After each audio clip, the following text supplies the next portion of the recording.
Good morning mga idol.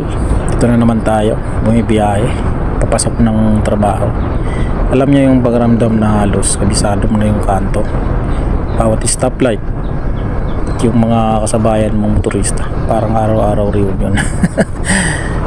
Pero sa totoo lang, hindi biro yung traffic, yung init ng araw, minsan ulan pa, tapos gutom. Siyempre para sa pangarap at sa sarili.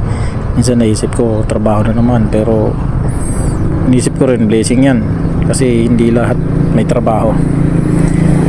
Kaya kahit pagod na, dapat pa rin tayo magpasalamat. Kaya kung ikaw na nanonood dito, papasok din ngayon, kapit lang, laban lang. Kahit traffic, kahit antok, kahit init ng araw, tandaan mo, bawat biyahe pagod, may kapalit na magandang resulta. Kaya tara, sabay-sabay tayong bumiyahe punta sa pangarap. Ingat sa daan mga kaibigan, ride safe.